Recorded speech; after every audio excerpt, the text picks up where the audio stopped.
Hey everybody, I have a very exciting video to share with you today. We're going to be talking about the new game mode coming to the game called the Cosmic Crucible. This is not like Tower, this is not like Pocket Dimension, this is going to be an ongoing game mode similar to War and Arena.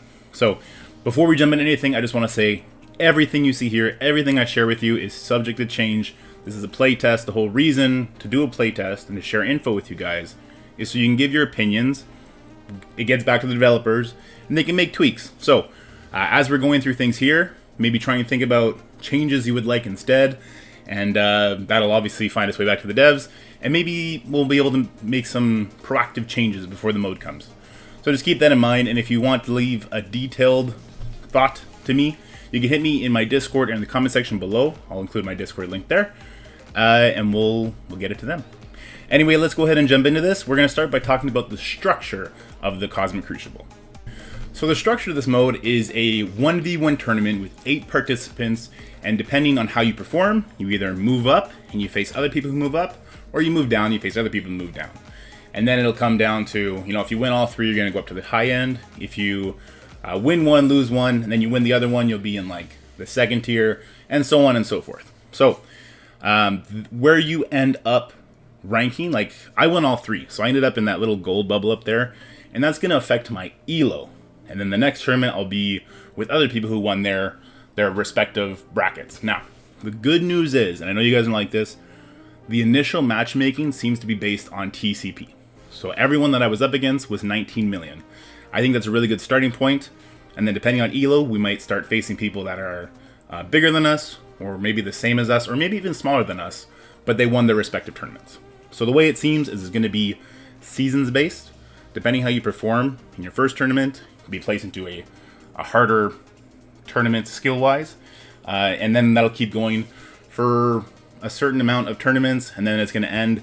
And then I'm not sure if your elo resets at that point and you go back to matching against TCP, or if your elo will stay. That's we're going to have to wait and see that. We didn't see any kind of reward structure or progression in elo. We only did the one tournament, so that was pretty cool. So that's how the structure of the mode is going to go. Now let's talk about more than nitty-gritty, some of the like defense and attacking, and I'll even talk about some gameplay briefly, though I can't share anything. I'm only allowed to use these pictures. You can see it's work in progress, just to keep in mind this is all subject to change. So defensive teams, 6 defending teams, no bonuses get carried over, and there's room bonuses. An example is no speed bar manipulation for attackers, and flip defense to deflex. So let's start from the beginning. 6 defending teams. I think this is an amazing design choice, because when I think about new or mid-game players and I think about War, 10 defending teams, that is too many characters to have to build up to be competitive. Being that it's 6 defending teams, it's going to leave more room for just building up really good characters that have some synergy together, as opposed to building up 10 cookie cutter teams. So I really like that. I think it's going to help new players kind of catch up, and it's going to help the older players like me with our big rosters make some crazy kind of hybrids. A lot of people were using some of the teams we saw in Tower mode. That seemed to be a very viable strategy. So if you're not super into the theory crafting side of things, you can always kind of steal from that. And of course, people like me are going to be putting out teams that we think are really good. I think the theory crafting, I'm not sure if I'm allowed to say, some people thought that the theory crafting was missing. I think the theory crafting is there. So I'm really excited to see how this game evolves when you start hitting the proper elo for you. Now, something I thought I was going to hate was no mode bonuses getting carried over. Your Heroes for Hire, your Young Avengers, their defensive traits don't mean anything in this mode. So Heroes for Hire is not good. I mean, Young Avengers are still an okay team, but like Heroes for Hire, without their war bonuses, they're garbage, right? However, Shang-Chi's not. So I got to do some interesting things with Shang-Chi that I thought were really fun. So I thought I'd hate that, but I didn't. Let me know what you think in the comments below. And then the room bonuses I thought were really cool, and I think there's a lot of room for being creative with them and causing other theory crafting potential. So like the example, no speed bar manipulation for, not for attackers, for everybody. That's a spelling mistake. The room bonuses affect both attacking and defending teams. So If you go in with Loki, Emma, and Cable with your Eternals into this room, your Loki and your Cable are doing absolutely nothing because they affect speed bar. But your Emma affects speed of the enemy characters. So her mechanics are still in play. What I didn't like about the room bonuses is that it did affect both sides. I feel as though it should only affect attackers. That's what I thought the first 2 days when I actually made this graphic, of course. So let me know what you think about that. I feel like because its AI is playing the defending team, they need more of a boost. So I would like to see room bonuses affect only the attackers. And the reason I include the one that flip defenses and deflex is because right away I thought that's going to be great for Kestrel.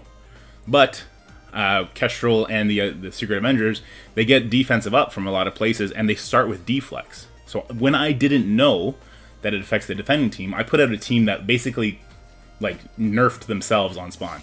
So that was a big mistake. So you got to keep things like that in mind. Like maybe you would think, hey, Brotherhood with Kestrel is going to be great in that room. Well, no, because Blob gives deflex, and that's going to flip over to bleeds, and you're kind of killing yourself. So that's kind of my thoughts on the room bonuses. I think they need to only apply one way.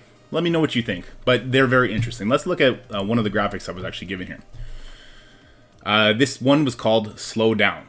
So the bonus you see at the top applies to only the defending team. So defending characters get 20% health and 10% damage. That's kind of similar to like what Armory and Barracks do. Very boring, right? But then you have the secondary one, which is on each character's turn, if that character has speed up, clear it and apply 2 turns of slow and trauma. Some people were trying to trip others up by throwing like Hela on a team. So you'd be like, oh, it's Hela, I'm going to go in there with my symbiotes. Well, no, because Scream gives speed up whenever an enemy's killed, and it actually made some people lose with their symbiotes against a Hela team. Very interesting concept, and again, I would like to see that only apply one way. But yeah, so that's one of the options. So that's kind of defense, 6 defending teams, no other mode bonuses get carried over. Maybe we'll see some Cosmic Crucible bonuses in the future, but we didn't in the playtest. And then the room bonuses, which I thought are really good, but I think they need to only apply one way. So one final note on the defense. Unlike War, all rooms are available to be attacked immediately. I think this is a design flaw. I think that you want to hide rooms. I think at most you want 2 rooms showing at a time, but I would actually be okay with only 1 room showing at a time. What this would do is make the attacker have to be more efficient with his match selection. Being how it was, you can see all attacks. You can basically go to whatever the biggest threat on the defense was and take them out with your best team.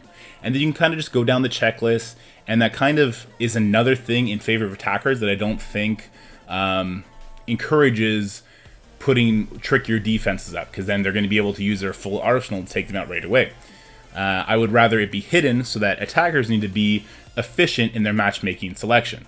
That way, you know, if there's an Infinity Watch hidden down the road, and one of the first teams is Black Order and it's super big, well, maybe I'm gonna be greedy and use my Infinity Watch against the Black Order that's showing, and then when I unveil the enemy Infinity Watch, I'm gonna be, no, what did I do?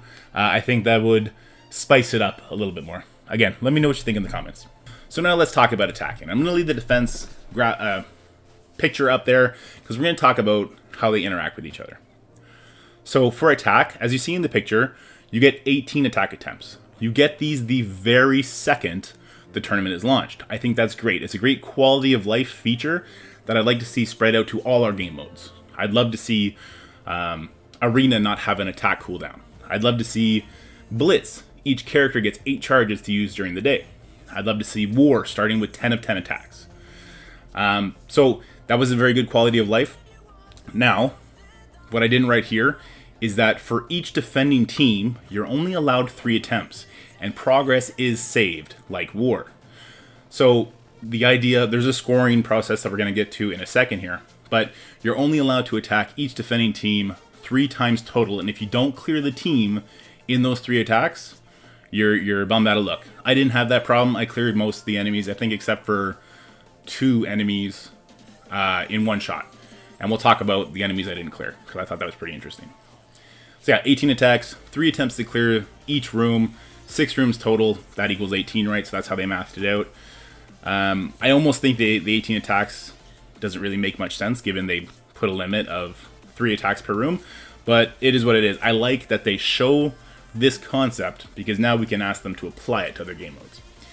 Like defense, no mode bonuses got carried over. Your Shadowlands, your Weapon X, your X Factor, none of their war offense stuff, your Ravagers, and Ravagers are a big one, none of that got carried over to the Cosmic Crucible, which again made a lot of room for theory crafting.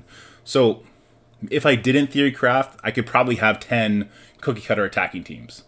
But without the mode bonuses, a team like Ravagers wasn't really holding up to the defenses I was seeing. So it was smarter for me to take out the Chala, make kind of a boss attack team, and go in there and get it. So although you get 18 attack attempts, I don't think you should budget for 18 teams. I think that's silly. I almost think you should budget for 8, 9 teams tops, preferably 7. We'll talk about backing out in a second. Actually, no, we're going to talk about it right now. So you can back out to preserve a team. The first room that I lost in was the room with the speed bar manipulation. I went in against Astonishing X-Men with Surfer, and I went in with Eternals.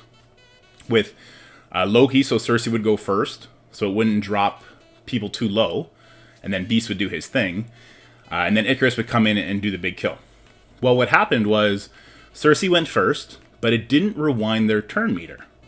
And then I think Loki went after, and then Bishop came in. He killed my Loki and my Cable with his ultimate. They didn't get speed bar because it was Astonishing X-Men, but then Surfer came in and he just demolished my team. I thought that was very interesting, but I backed out right away. It's like, oh, back up. And then I went in with a non-Eternals team and I beat it from there. So I like that you can back out to preserve a team in the sense that if we do make a mistake because we're learning these room bonuses, you're not penalized against your team. You're going to get to use them again. It also plays in favor of new players. Like I just talked about on the defense, having to build less defending teams is a good thing for new players. Having to build less attacking teams in the same vein is a good thing for new players. If they lose, they can back out and try again. Mind you, you only have 3 attempts, so if you make enough headway that you can go in for an easy cleanup, that's going to be the better decision based on the victory points, which again, we're going to talk about here in a second. And again, no Cosmic Crucible bonuses yet. No bonuses yet. So let's go talk about the scoring because that was very interesting, and I think there's going to be a little bit more controversy here that I'd love to get your opinions on. Alright, so that's some of the gameplay stuff. Let's talk about what determines who wins, which is these victory points. There's 5 categories. Full clear knockouts, attempt bonus, healthy characters, and efficiency. We see 3 of them here, well 2.5. For full clearing a room, so 6 defending teams, that's 6 rooms, if you want to think about it in that terminology. You get 150 victory points for every room you clear. And then for knockouts, you get 5 victory points per knocked out character. That means as a baseline, when you clear a room, you're going to get 175 points. If you don't clear a room but you kill 4 people, you're going to get 20 points. That's a huge point differential for not clearing a room. If you don't clear a room and your enemy clears all your rooms, I think you're pretty much going to lose. Most of the fights were determined by a factor of like 10 to 15 points max. Then there's the attempt bonus. It's cut off, so I'm just going to bring up the full scoring methods. So knockouts, we talked about that, 5 points per enemy team. Then there's a healthy character category. You start with 20 points, and then you're going to get a point deduction for every ally who loses a quarter of their HP. An example of this would be like Infinity Watch. You end with a 90% life on all your characters. Great, you just got 20 points. You end with 90% life on all your characters, but 74% life on Nebula, you just lost a point. You're down to 19, and then you get the message there.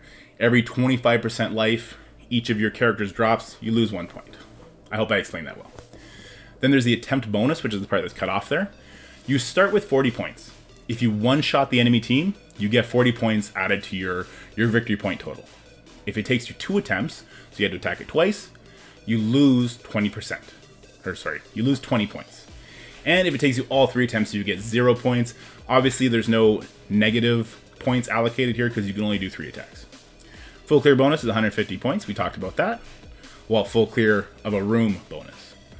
And then there's the efficiency. Now, this is the one I don't really like that much, and it's hard for me to think of something that would be better, but maybe with our collective brains we can think of something that's better. So how it works is you start with 30 points, and you lose 1 point per turn that you take. This doesn't apply to minions, which is good. However, I really like using a team like X Factor. Now, they do have some big burst damage, but mostly they're like a whittle you down kind of team. They take a lot of turns because they get a lot of speed bar, and that's their strength. That's how their team is built. They get heavily penalized in the efficiency category. Same with a team like Symbiotes, right? When you go up against a Hela. So I really don't like that aspect of it. It encourages just like blow you up kind of characters like Kestrel, Black Bolt. It even penalizes Doom if you decide to use him on offense, because he takes like, 5 turns if he's gonna hit his ultimate, or hit the special after using his ultimate. So yeah, I didn't really like that. Let me know in the comments if you guys have any ideas. I floated the idea of a timer. So you start with like a certain amount of points, and then after 2 minutes it's down to 0 or something like that. And I was immediately shot down. I think most people play the game a lot slower than I do. So yeah, probably not a great idea. Let me know if you guys have any ideas. There was a couple ideas floated around by a really smart content creator. I'm gonna let him share that, and then if you see his video, comment in the section below, in the comment section, and I'll verify that it was him. But yeah, there were some good ideas floated, but just the way the efficiency one works, I didn't like it at all. Anyway, let's go talk about the scenery and how the playtest was managed. So this was the battleground for the Cosmic Crucible for about 5 minutes. It got taken down. There was technical difficulties with it. And for the rest of the tournament and for the rest of playtest, we just didn't get to see it. And that's a shame, because I was sweaty about this mode. I was really excited to be part of my first playtest, and I got in there right away. I did see this on my brand new phone, 60 FPS, high quality graphics. It is beautiful, amazing. The 3D was great. Just the specter of the Living Tribunal holding it, staring down at you, just expressionless. If you're a Marvel nerd, you know the Living Tribunal is just like this larger than life figure, second only to the one above all, or at least last time I read comics he was. Such a cool character, and the fact that he's just like silently judging you was really great. And there were some space battles in the back. The 3D was beautiful. I think they put a lot of effort into this mode, and I always like to give a shout out to like the art department and the engineers that actually developed the game. I think they do a great job, and it was just beautiful. It was a shame not everyone got to see it, but I'm excited to play with it live again, because let's be honest, the Living Tribunal watching you, judging you fight, or a deer that gets spooked and runs across a log. One of these things is a lot cooler than the other. I think more stages like this would be great. Yeah. Imagine another stage where you're fighting on Sakaar or something like that, like off-world stuff, not in a warehouse, not in the forest, not in the city, some cool other Marvel scenery, like fighting on top of Volmir, where the people get dropped down to get the Soul Stone. Like, that'd be really cool scenery. I think this is a really cool direction to take to bring some more like hype, some more energy. I think that'd be really cool. But yeah, so it didn't work for a lot of people on their devices, so it did get taken down. And that's going to bring me to my perception on how the devs treated this playtest. No matter how I say this, it's going to come off like a fanboy. I'm not shilling for Scopely. There's a lot Scopely needs to answer for, and a lot of things they need to fix in their game. My interactions with these developers during this playtest was nothing but fantastic. They were super responsive.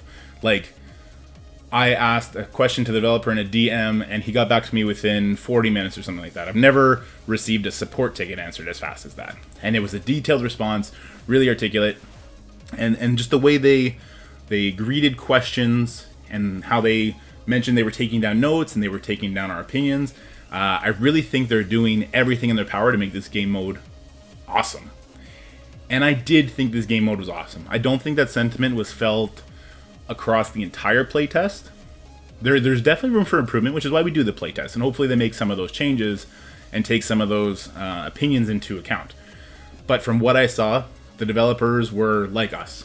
You know, dorky gamers that just love the game and they want to be proud of the game that they put out to us. So yeah, nothing but good words to say about these devs. And I guess the reason I wanted to bring that up is because I think we need to start making a distinction between Scopely management / financial decisions and game developers / engineers. Most of the engineers, right? So yeah, that's the extent of my shilling. So sorry if that bothers you. But anyway, guys, that was my experience with the playtest. I had a lot of fun. I can't wait to do the next one. Hopefully, maybe we'll get to do a Scourge one. That'd be pretty cool, just to kind of abate some of the fears going into it. No word on that yet. And lots to talk about the Scourge event and everything else coming to the game. Morgan Le Fay just got announced. I think that's really cool. So I'm excited to make a video on that and share my thoughts with you guys and how I immediately perceive her. But I'm rambling on. If you like this video, please like, share, and subscribe, especially that share portion. I'd love to get as many opinions on this topic to make sure that I can ship this back to the developers and be like, hey, here's what my viewers thought. So, you know, let your voices be heard. I know sometimes it feels like we're talking to a wall, but if we stop trying, then it's only going to get worse. So, yeah, take care, guys. Stay happy, healthy, have fun, and I'll see you guys next time. Peace.